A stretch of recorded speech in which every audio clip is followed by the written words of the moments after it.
Bienvenidos a la carrera de especialización en cibercrimen y evidencia digital.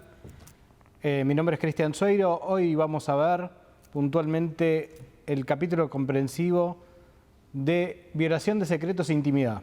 Un capítulo que tuvo la particularidad con la ley 26.388 de incorporar dos figuras nuevas y de modificar tres ya existentes. Las figuras que prevé son 5 tipos penales.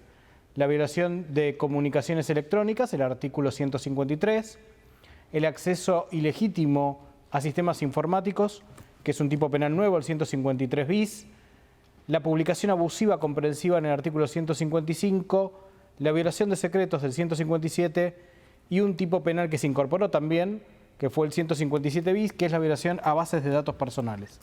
Vamos a empezar por la violación de correspondencia electrónica, o como decidió llamar la reforma, la violación de comunicaciones electrónicas previsto en la modificación del artículo 153.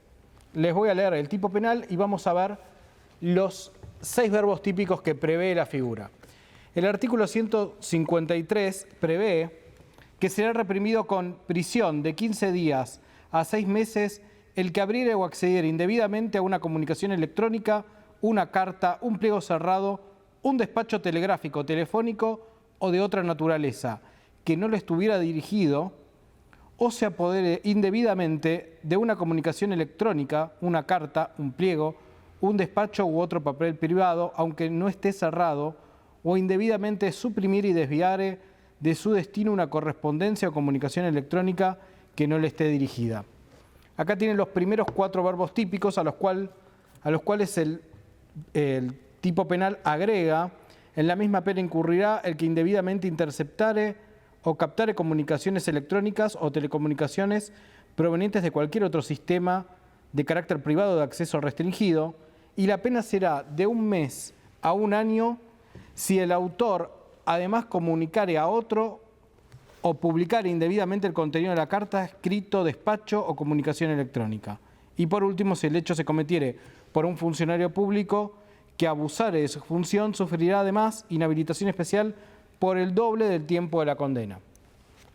El tipo penal comprende 6 verbos típicos. El primero es acceder indebidamente. ¿A qué se refiere con el acceso indebido a una comunicación electrónica?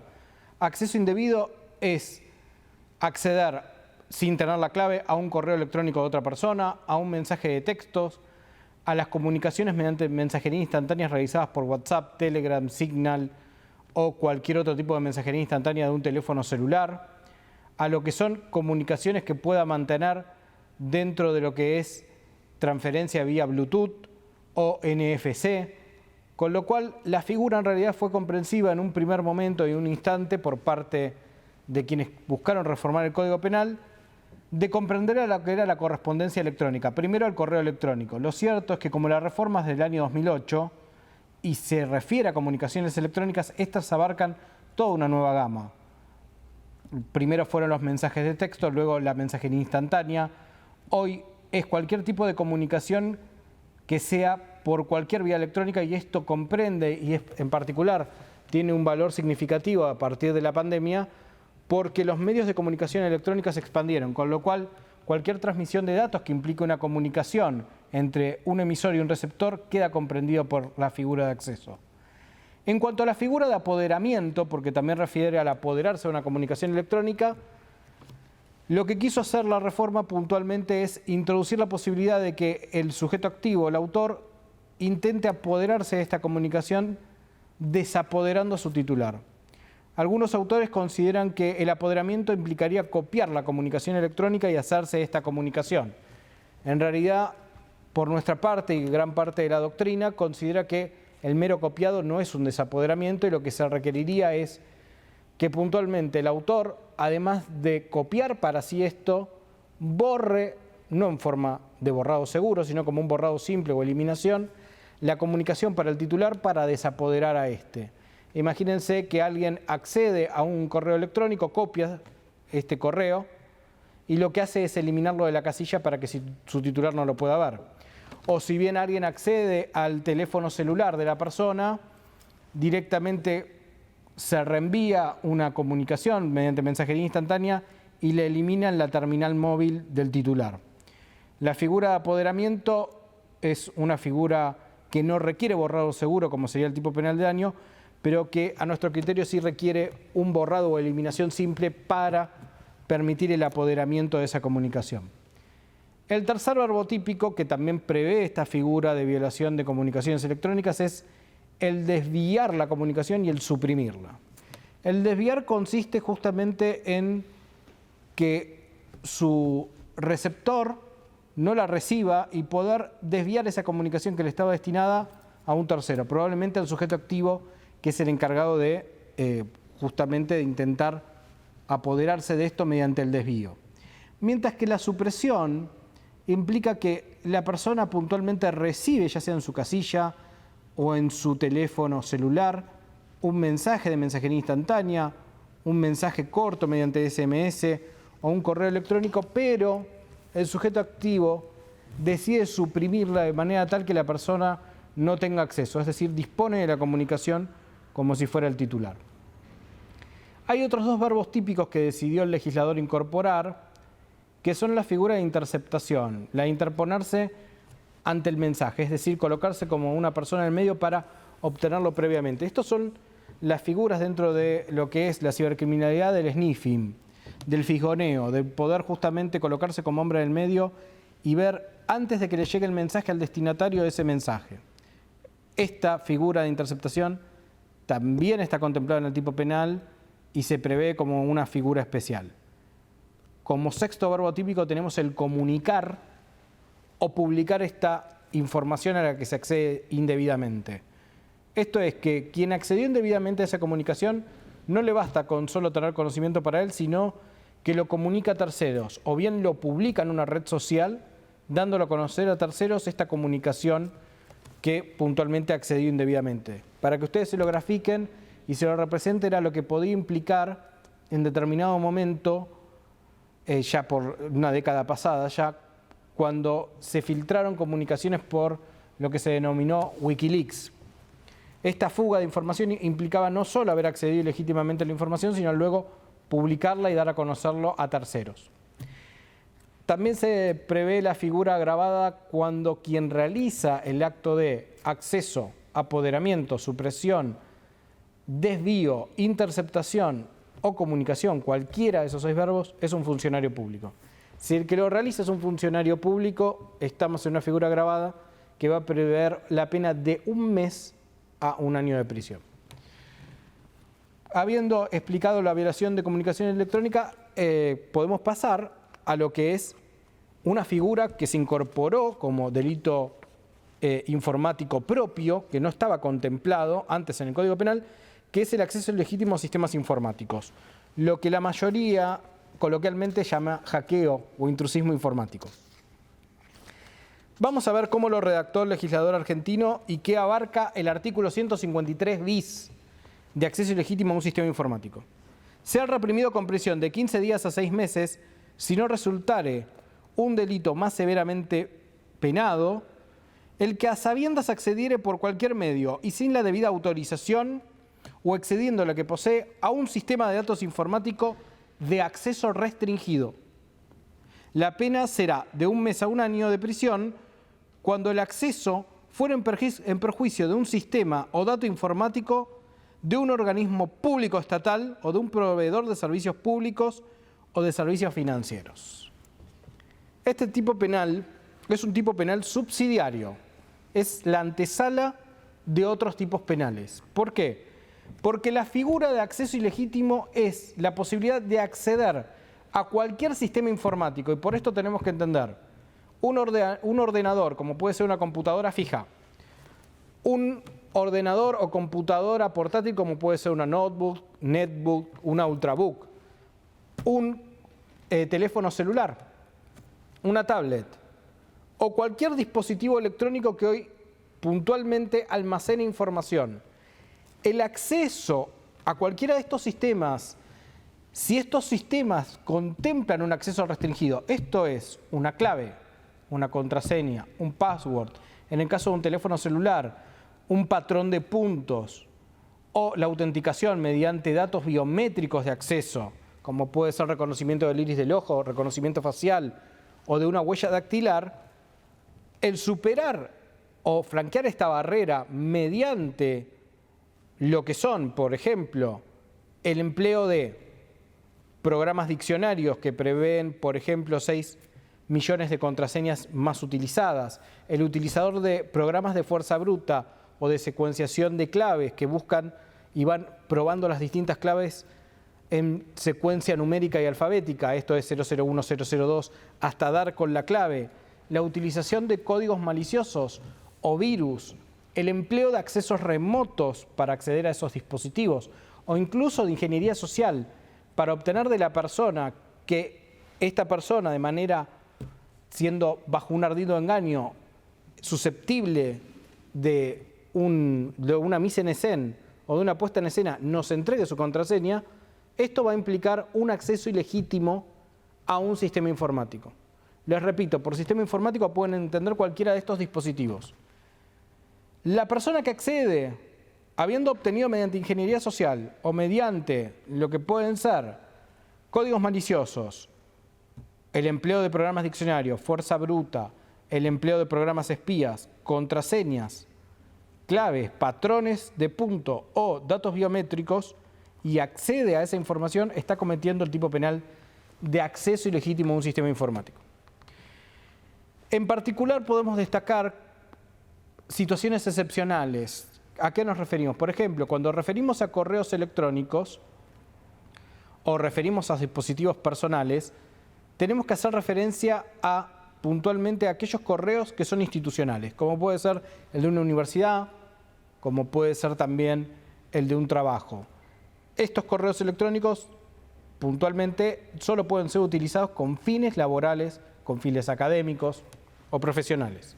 Con lo cual quedan exceptuados, por ejemplo, de efectuar revisiones y no van a ser accesos ilegítimos aquellas revisiones que tengan por objeto backup de información, testeo de vulnerabilidades por parte del empleador e incluso puntualmente para chequear lo que sería fidelidad por parte del empleado y que utilice ese correo con una finalidad de carácter laboral. También una cuestión a destacar dentro de los supuestos de accesos ilegítimos a sistemas informáticos es que piensen que a medida que evoluciona las tecnologías de la información y la comunicación, este tipo penal se expande, este tipo penal se hace más abarcativo porque cada vez mayor cantidad de dispositivos empleamos a diario y esto implica puntualmente que el tipo penal de acceso ilegítimo se vaya trasladando con lo que se denomina la Internet de las cosas o Web 3.0 a otros dispositivos que no son solo ordenadores, lo que pueden ser teléfonos celulares o tabletas. El tipo penal prevé una figura agravante con lógica, que es acceder a sistemas informáticos públicos o financieros, y le coloca una pena de 1 mes a 1 año, lo cual para aquel momento era una lógica previsión y hoy parece una escala irrisoria por el grado de lesión que puede generar accesos ilegítimos a sistemas informáticos públicos. Ya esto lo vamos a desarrollar cuando veamos interrupción de comunicaciones en otro módulo y vean cuál es el alcance de un acceso ilegítimo y la posibilidad de interrumpir comunicaciones electrónicas en torno a servidores públicos. La tercera figura que contempla el bien jurídico de privacidad, que fue un bien jurídico introducido por la reforma, al que ya se contemplaba, que era el de violación de secretos, es la figura de publicación abusiva del artículo 155 del Código Penal. La figura de publicación abusiva no es un tipo penal o un delito informático propio, sino que es un delito informático impropio al cual se adecuó su redacción para poder permitir comprender de alguna manera su comisión a través de medios informáticos. Reza así el artículo 155. Sea reprimido con multa de 1.500 pesos a 100.000 pesos el que hallándose en posesión de una correspondencia, de una comunicación electrónica, un pliego cerrado, un despacho telegráfico, telefónico o de otra naturaleza, no destinado a su publicidad, los hiciere publicar indebidamente si el hecho causare o pudiere causar un perjuicio a terceros. Está exento de responsabilidad penal el que hubiere obrado con un propósito inequívoco de proteger el interés público. El tipo penal prevé la posibilidad de que, como cualquiera de nosotros, recibamos mensajes o comunicaciones que mantenemos a través de mensajería instantánea, y en vez de mantener esa conversación con el interlocutor, la publicamos. La publicamos en una red social o la difundimos a través de grupos. Si uno mantiene una conversación punto a punto mediante WhatsApp, Telegram, Signal, Snapchat o la mensajería instantánea que quieran, y toma esa conversación, hace una captura de pantalla y lo publica en un grupo, o luego lo publica en el muro de una red social, o lo hace una historia en otra red social como Instagram, o lo sube a TikTok, está cometiendo el delito de publicación abusiva. En la publicación abusiva, tanto el destinatario como el emisor no acceden ilegítimamente a la comunicación. El tema es que esa comunicación, como toda comunicación, es privada y no tiene por qué ser publicada. ¿Quiénes están exentos y se establece como causa de justificación cuando se obra en función del interés público? Pero esto lo va a determinar el juez. Y estos supuestos los podemos pensar en aquellos casos en donde una comunicación de carácter privada es publicada para dar a conocer a la población una situación particular que hace al interés general. Podrían ser supuestos que tengan que ver con esta situación de pandemia, pero son situaciones excepcionales a ser valoradas judicialmente. Pasemos al tipo penal de violación de secretos del artículo 157. El artículo 157, previsto en la reforma, para su modificación ya contemplado por el Código Penal, establecía que será reprimido con prisión de 1 mes a 2 años e inhabilitación especial de 1 a 4 años el funcionario público que revelare hechos, actuaciones, documentos o datos públicos que por ley deban ser secretos.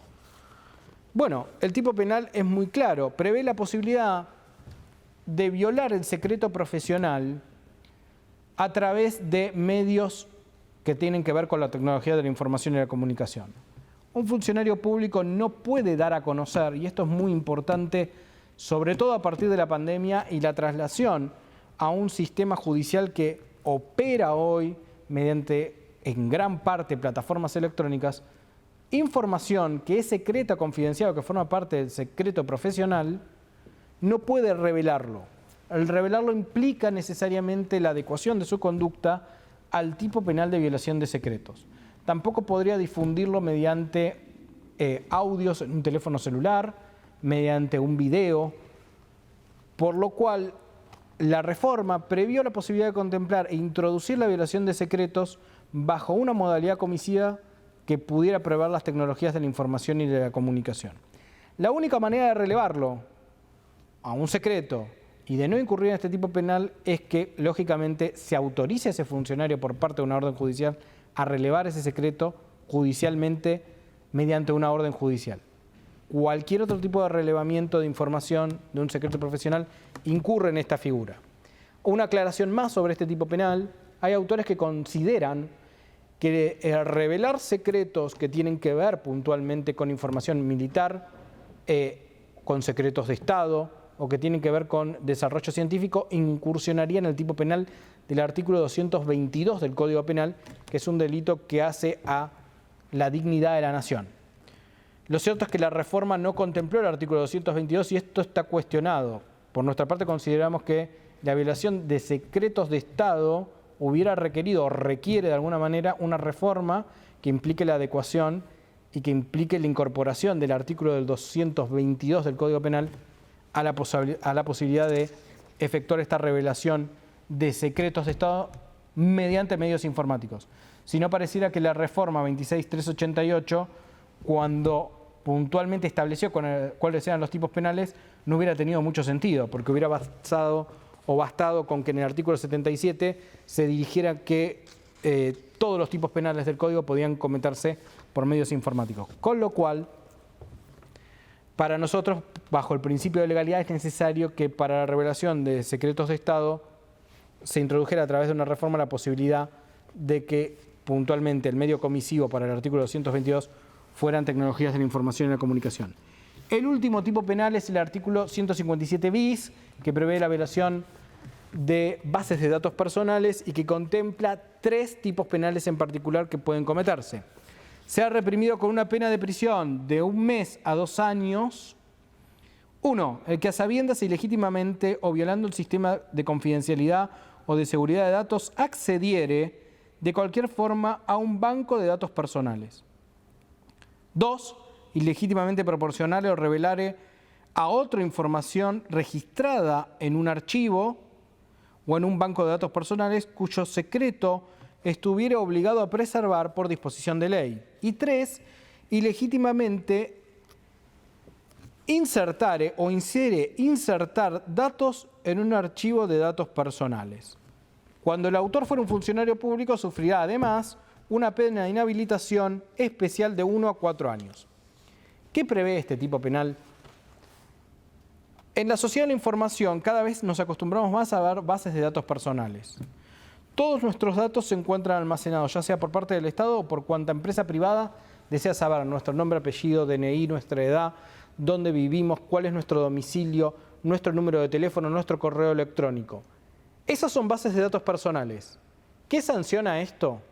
En primer orden, la primera figura sanciona el acceso ilegítimo a esa base de datos. Que alguien sin estar autorizado viole el acceso restringido, ya sea de un banco, de una entidad financiera, de un colegio, de un hospital, y acceda a información personal nuestra. Para poder acceder, los mecanismos a utilizar son todos los que mencionamos. Utilizar virus informáticos, programas espías, para ruptura de contraseñas lo que es fuerza bruta, programas diccionarios. La segunda figura lo que prevé es puntualmente que quien está en obligación de cargar esa información y obligación de guardar ese secreto, aquellos que operan como data entry de esa información no la revelen por sí.